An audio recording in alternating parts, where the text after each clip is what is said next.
E um levantamento, olha só, que a gente fez, que eu quero uma discussão dos companheiros, uma discussão dos amigos, que é o seguinte: os clubes, especialmente de São Paulo, diversificaram suas atuações e estão colhendo frutos.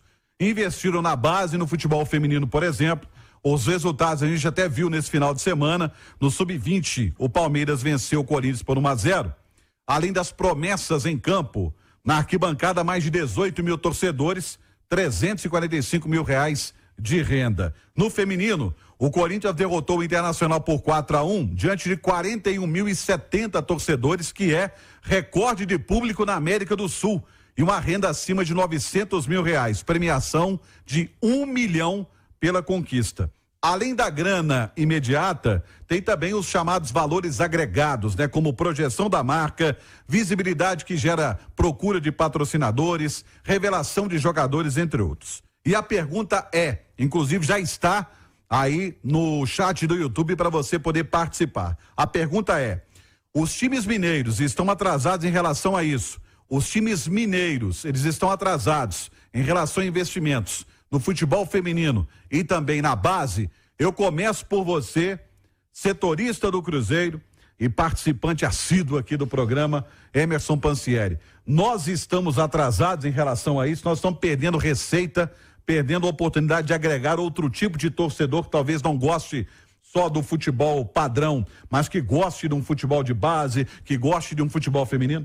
Ô, Xará, eu vou pegar o futebol feminino para começar. Eu tive a oportunidade de fazer uma pauta, deve ter um mês, na Toca da Raposa 1, com a Bárbara Fonseca, que é a coordenadora do futebol do Cruzeiro, e temos que lembrar que o Cruzeiro trouxe a Kim, né? A Kim, que era da CBF, da Seleção Brasileira, enfim, é uma experiência legal. Eu posso dizer que o futebol feminino do Cruzeiro hoje mudou. Eu estou pegando no recorte de uma situação que eu vivencio, né? Que é o Cruzeiro. Sim. Então, eu vou falar do Cruzeiro. O Xará, o futebol feminino do Cruzeiro, naquela draga que o Cruzeiro viveu, né? De não pagamento, enfim, ele quase acabou. E se não fosse as meninas terem resiliência e terem também a Bárbara ajudando de alguma maneira, o Cruzeiro chegou a treinar em campos assim que não podem treinar. Profissionais não podem treinar nesse campo. Hoje, é legal você até abordar esse tema. Hoje, o Cruzeiro feminino treina na Toca da Raposa 1. Tem o comando também do Pedro Martins, que é diretor de futebol do Cruzeiro masculino. Eles se reportam ao Ronaldo. O Ronaldo acompanha também ativamente o futebol feminino. Há investimento. A Gerdau, recentemente, anunciou um patrocínio do futebol feminino. Todo mundo fala assim, não, é para o masculino. Não, são os aportes todos para o feminino. E, além disso, o Cruzeiro treina, o Cruzeiro feminino treina também na Toca da Raposa 2. Ou seja, o Edu acabou de postar uma foto com uma das jogadoras, enfim.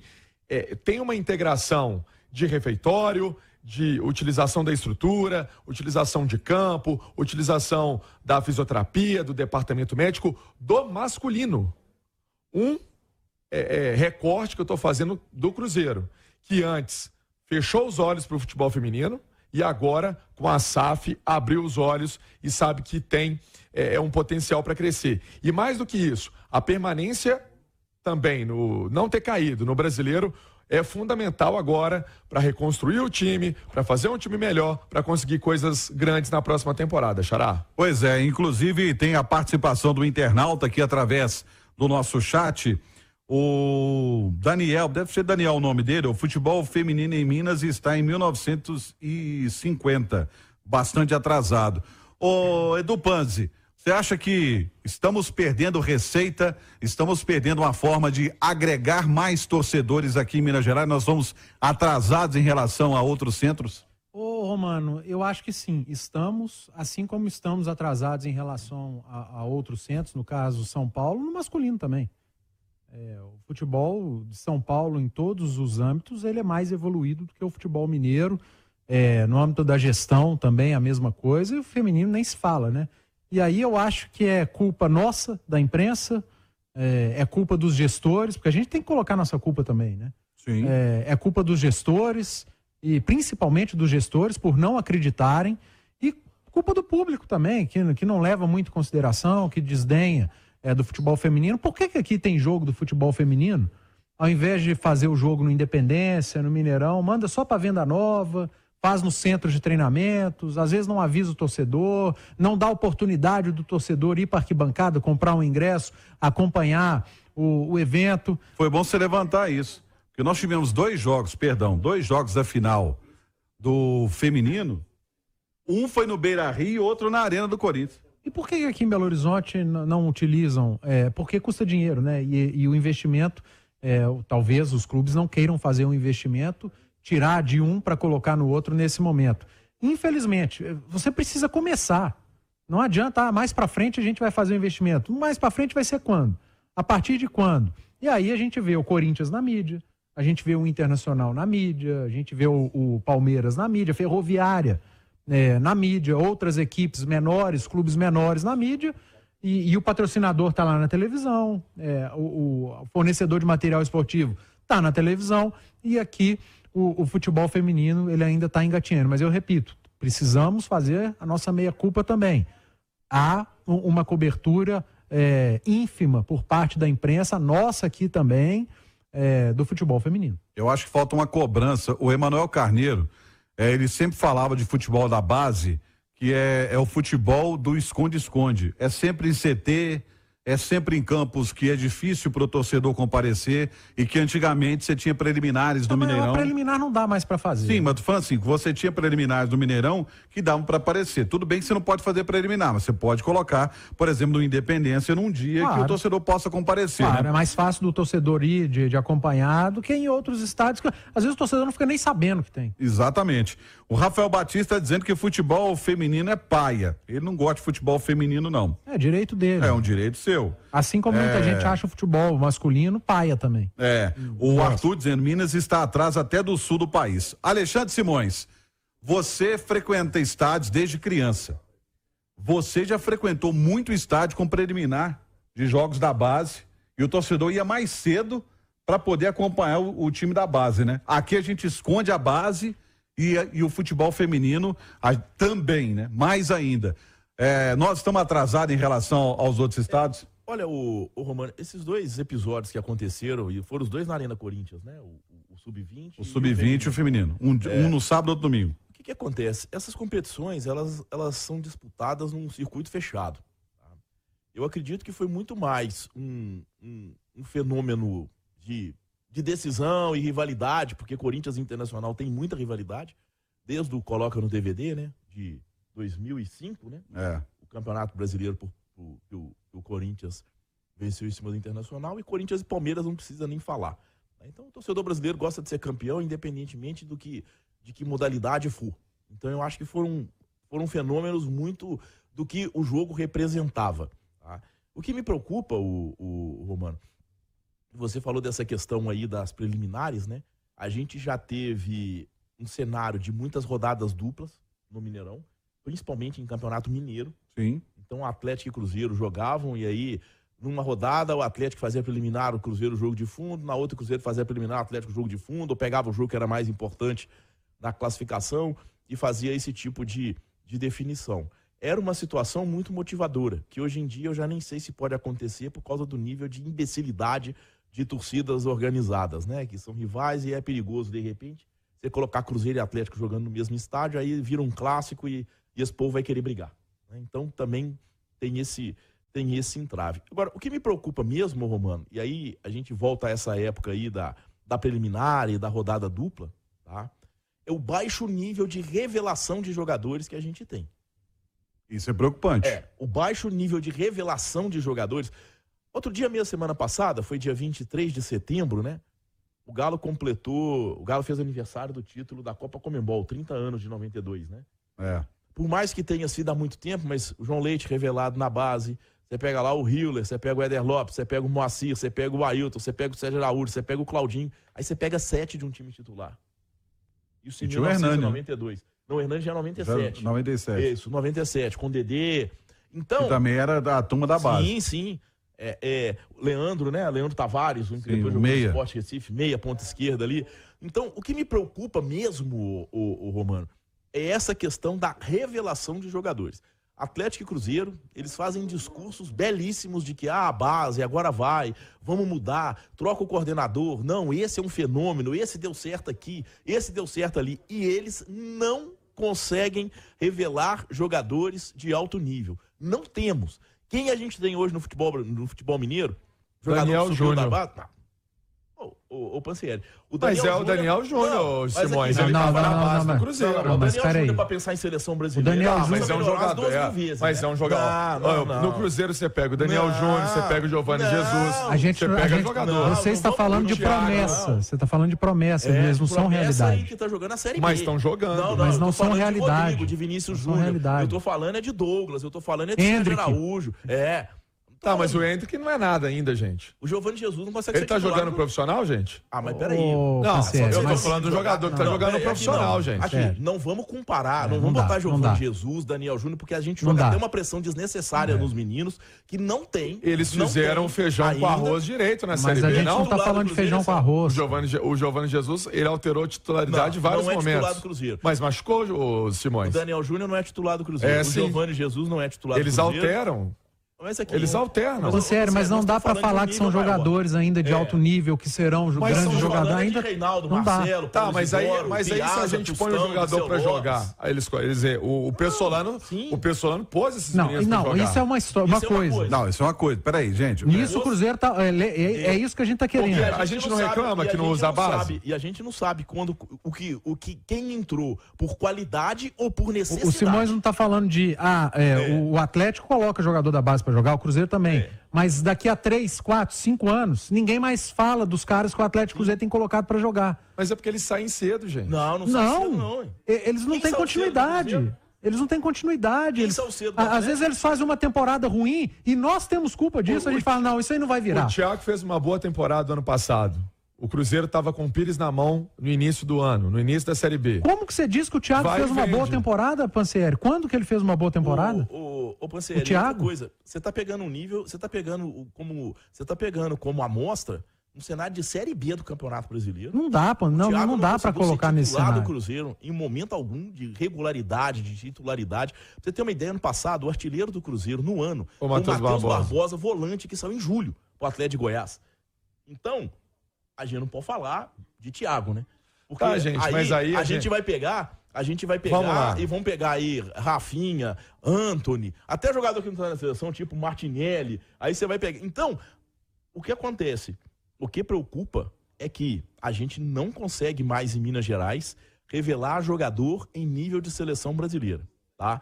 E isso acontece no Paraná, mais com o Atlético do Paraná, mas o Coritiba revela mais que Atlético e Cruzeiro. Não vamos nem falar de Rio e São Paulo, né? Não vale a pena. São Paulo é Fluminense, Vasco, Flamengo, Corinthians, Palmeiras. Flamengo, então. Mas, gente, o Cruzeiro voltou pra Série A com esses atletas que a gente tá falando. O Daniel Júnior foi importante.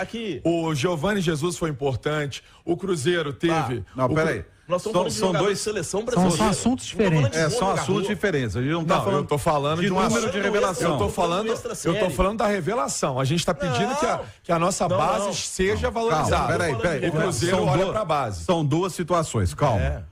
Uma, a gente está falando de por que a gente não revela. E o Alexandre está falando de nível de seleção brasileira. Mas aí, gente, é outro patamar. Mas é isso que ele está falando. Mas o Simões estava falando alho, você veio com bugalho. Não, eu só estou falando. Ele está falando um tema, você veio com outro. Ele está fazendo outro. A gente está falando de jogadores que são revelados e vingam no futebol. Mas então, aí você veio com o nome do Giovani Jesus, do Daniel. Calma, eles estão começando agora. Os jogadores não podem atuar. Claro que podem. Não foi jogar futebol. Mas não é isso que a gente está falando. Aí você já está entendendo um negócio completamente diferente. Você está entendendo um negócio completamente diferente. Nós estamos falando. Há quanto tempo o Atlético Cruzeiro não revelam grandes jogadores da base como revelaram? Você está falando que o Adriano foi pro futebol. Português. Ele não jogava com o Pesolano. O Adriano na fila do pão com o Danilo do Palmeiras, o André do Fluminense ou o João Gomes do Flamengo. O Adriano não jogava com o Pesolano. Ele foi liberado porque ele não ia ser utilizado. Você sabe qual vai ser a última revelação de Minas? Sabe qual vai ser? A última revelação de Minas? Vai ser o Vitor Roque. O Vitor Roque vai ser o Vitor Roque. Boa lembrança, o Vitor Roque. Vai ser o Vitor Roque. O Vitor Roque, ele só foi pro Atlético Paranaense porque o Cruzeiro pôs pra jogar, gente. E ele só foi pro Cruzeiro porque o Cruzeiro foi lá na mão grande e pegou do América. Tá, mas aqui, aí é outra história. Aí é uma questão. hoje, Mas aí que eu tô te falando, a questão, o que ele está dizendo é jogador nível de seleção brasileira. É. Das últimas convocações... Danilo, Richard, Mas o Danilo saiu daqui... potencial pra chegar Não, na calma, seleção. eu vou chegar Claro lá. que tem. O Vitor Roque tem. Nós temos os últimos de seleção brasileira que saíram daqui.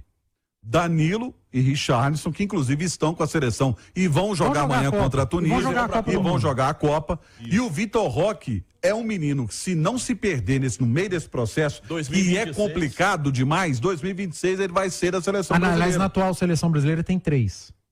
Danilo, Richarlison e Bremer. E o Bremer, que Sim. saiu do Atlético. Mas assim... E o Bremer, sendo que o Bremer foi um trabalho de captação, né? É. Que é Que pouco não faz jogou diferença, no Atlético. não. É um grande mérito também. Mas que um pouco grande jogou no mérito Atlético. de captação. O que eu tô dizendo é o seguinte, o Danilo é uma revelação do América, né? Começou lá no... Sim, não, como chegou pelas mãos do Leandro Ferreira, volante. Porque Sim. ele é da mesma cidade que o trouxe e tal, quando criança, e ele veio galgando Agora, a base. A captação, ela é tão importante quanto a revelação. Quer ver? Eu vou citar um Sem caso dúvida. simples aqui de captação pro pessoal até em casa entender o que é. Captação. O Ramires tinha 21 anos. Isso, O Cruzeiro ninguém foi lá no sabia quem era. Joinville E pegou o Ramires. Ninguém sabia quem era. O Ramires foi por algum tempo o melhor volante do futebol brasileiro. E jogador de seleção Foi brasileira. do Benfica e jogou a Copa do Mundo. Jogou Copa. É captação. E ele não veio nem pra base. Quer ver outro trabalho de captação que a gente vai citar? O Fábio Júnior. Sim. Foi vendido para Roma. O Fábio Júnior se Isso. destacou no Democrata do Governador Valadares. Teve uma briga entre Atlético e Cruzeiro para poder pegar o Fábio Júnior. O Cruzeiro pegou. O Fábio Júnior se destacou, principalmente em 1998, né, formando dupla de ataque com o Miller no Cruzeiro. O Fábio Júnior foi vendido para Roma por 15 milhões de dólares. Sim. Então, é esse tipo de jogador que eu tô falando. Não tô falando de revelação, de colocar para jogar. Isso aí, agora, a gente não tem hoje a certeza de que o Daniel Júnior vai virar, de que o Giovani Jesus vai virar. Tomara que virem, tomara. Deus queira. E dos que eles viraram, a gente tem exemplos. O exemplo que vem à cabeça é a América. virem. É. Você falou aí, Danilo, Richarlison, a gente pega Fred, que jogaram Não, Copa tem o do Bernard, Mundo. que jogou a Copa de Gilberto 14. Silva. Gilberto Silva. O Bernardo Tudo jogou a Copa América. de 14. Tem o Bernard jogou a Copa de 14, Copa de mas a 14. maioria absoluta é América. Sim. Então, é uma situação que o futebol mineiro não consegue ter o nível de revelação que os outros têm. O que eu estou dizendo é justamente o quê? De você chegar, ter um trabalho de captação, por exemplo. O Fluminense tem o Nino na zaga, que foi um trabalho de captação. Sim. Mas Tem aí- o André e o Martinelli no meio. Ô, Simões, o Flamengo tem. O Flamengo João vende todo Gomes. dia. O João Gomes é um jogador eu entendi. Espetacular. fora Eu da média. entendi o que vocês falaram. O Palmeiras vendeu o Gabriel Veron. Agora tem o Danilo. Tem o Gabriel Menino, tem esse Hendrick, que é um Fenômeno. jogador. Eu entendo o que espetacular. vocês estão falando, Agora, mas são olha só. jogadores de um nível que Mas- a gente não tem. Ó, vamos lá. O Cruzeiro, vamos fazer um recorte. Cruzeiro Atlético, vamos lá. Últimas revelações. Jogadores foram vendidos. Murilo, tá no Palmeiras. Gemerson, voltou pro Galo, voltou pro Atlético. Eles não são bons jogadores. Eles são da seleção? Eles são ótimos jogadores. Eles são bons jogadores, mas eles são nível de seleção. Mas é difícil encontrar, Ponsério. Você ficou aí pensando pra lembrar e lembrou de dois. Mas lembra, eu Lucas te contar Silva só foi uma pro Real coisa. Madrid. Deixa eu te contar só uma coisa. Não Então a Virou, gente não não pode jogou lá. falar, a gente não pode falar que o futebol mineiro não revela ninguém. Vamos gente. Não, mas ninguém Mas falou que não tá comparação revelando aos ninguém. outros. Eu tô revelando. É Tô mínimo. dizendo de jogador Revelar de é alto óbvio que nível. Peraí, revela. ninguém está falando que o futebol mineiro não revela ninguém. Não é. É que não está revelando jogadores de nível como revelava antes. É essa a questão. E como os É esse adversários modo. revelam. Como os outros estão revelando. Olha Gente, como o vamos Flamengo pegar faz aqui. dinheiro, o Fluminense e o Atlético Não, vamos Cruzeiro não pegar fazem. aqui. o Corinthians. Final dos anos 80, por exemplo, na seleção brasileira do Carlos Alberto Silva, tinha Douglas e Careca do Cruzeiro, Batista e Sérgio Araújo do Atlético. Isso, jogador revelado em Minas. O Batista veio do Uberlândia, Do né? Uberlândia. Isso. Faz Captação um do trabalho Uberlândia. de captação do Captação. Atlético, tá? É esse tipo de jogador. Não vou nem falar dos anos 70, que o Cruzeiro chegou a ter Eduardo, Palinha, Joãozinho, tudo no mesmo time, e o Atlético Paulo Isidoro, Marcelo, Reinaldo. Quer dizer, não estamos nem falando disso. Agora, o que aconteceu? Os outros estados e os outros clubes, eles voltaram a revelar jogadores de um bom nível e Atlético e Cruzeiro não conseguem competir com eles. Até porque isso é fundamental do ponto de vista financeiro. Porque o cara, primeiro, ele dá o retorno técnico e depois ele dá o financeiro. Sim. Alguém tem dúvida de que o João Gomes vai sair do Flamengo por uma fábula? Que o André vai sair do Fluminense por uma fábula? Que o Danilo vai sair... Então, é esse tipo de situação que eles não conseguem mais fazer. E isso é muito importante. E o Cruzeiro, num passado recente, o Cruzeiro viveu demais de venda de jogadores que ele conseguia revelar ou captar, por mais que não fossem jogadores a nível de seleção brasileira, mas a gente pode falar de Ramires, Charles, Marcelo Moreno, o Guilherme, que depois jogou no Atlético, isso tudo no mesmo time. Isso tudo no mesmo time. Jogador de um nível que hoje não consegue revelar. Não consegue revelar jogadores desse nível. O que eu falo é só o seguinte, é porque assim, agora vamos fazer o recorte no Atlético, né? O Rubens, ele atuou em alguns momentos do Atlético. É um jogador da base do clube. Eu acho também, gente, que a gente precisa pensar e analisar que em certos momentos o jogador jovem, ele não tem espaço porque você tem outros jogadores que ganham mais, que tem mais nome e eles não vão deixar realmente os garotos jogar. Do lado do Cruzeiro, foi uma necessidade? Foi uma necessidade. Atleta meio necessidade. O Rubens é necessidade, a Cordobã machucou. O Cruzeiro não tinha um grupo muito extenso. Então foi lá na base, deu oportunidade para o Vitor Roque, para o Vitor Leque, que veio do Atlético Goianiense, mas fez um caminho da base, que agora está tendo juventude, enfim. De outros atletas, aí vem o Daniel, vem o Giovani, vem outros. Assim, o que eu estou dizendo é o seguinte, a gente, em Minas, tem revelação de atletas. Só que vocês estão colocando num patamar mais alto. Eu entendo e respeito. Mas acho que se você tem espaço no time, vamos pôr o América. O América, para mim, tem um grande atacante que é o Carlos Alberto. Se tiver espaço, vai jogar. Mas se não tiver espaço, se tiver 1000 na frente dele, ele vai ficar lá no banco ou vai sair do time e ninguém vai lembrar do Carlos Alberto. Enfim, eu só acho que precisa ter espaço para a garotada jogar. O problema todo é que Minas Gerais está sendo assim, lançando, jogando no fogo, porque é mais uma necessidade do que um planejamento de lançamento. A gente esqueceu de um jogador. O Fred, que vai jogar amanhã, volante também, começou no Atlético. Também. Aí a mão grande do Internacional que acabou levando ele também. Incompetência do Atlético também. Se não me engano, foi o Assis quem fez o irmão do Ronaldinho Gaúcho, quem levou ele pro Inter. Que acabou levando ele pro Internacional. Ele hoje deve ser titular. O Rubem Júnior vai trazer informação daqui a pouco com o boletim da seleção brasileira. O certo é que não é vergonha nenhuma reconhecermos que estamos fazendo algo de errado e pegar os outros locais como um exemplo. Por exemplo, Savinho. O Savinho foi vendido. O Atlético vendeu o Savinho. Mas vendeu o Savinho colocando o Savinho na fogueira. O menino não teve tempo de maturação suficiente, já foi pinçado pro profissional. Foi mal utilizado. E mal utilizado. Queimou etapa. Queimando etapas. É esse que é o grande problema. Na minha visão, acho, e a gente tá até terminando aqui o interativo, na minha visão, acho que os clubes mineiros precisam rever a política de lançamento de garotos. Precisam rever, porque essa frase é de Carlos Miguel Aidar, quando era presidente do São Paulo, na década de 90, dizendo: no futebol brasileiro temos que vender um jogador no mínimo por ano para poder sobreviver. Mas o Savinho tinha espaço no Atlético, parar de perder jogador, Xará. Mas ele foi queimado. E parar de perder promessa, espaço, né? E parar de perder promessa. Tipo Estevão, Vitor Roque. O América perdeu pro Cruzeiro, o Cruzeiro perdeu pro Atlético do Paraná, o Estevão, que eles chamavam de Messinho, né? Coitado do Inclusive tá na seleção sub-17 convocado agora para a seleção sub-17.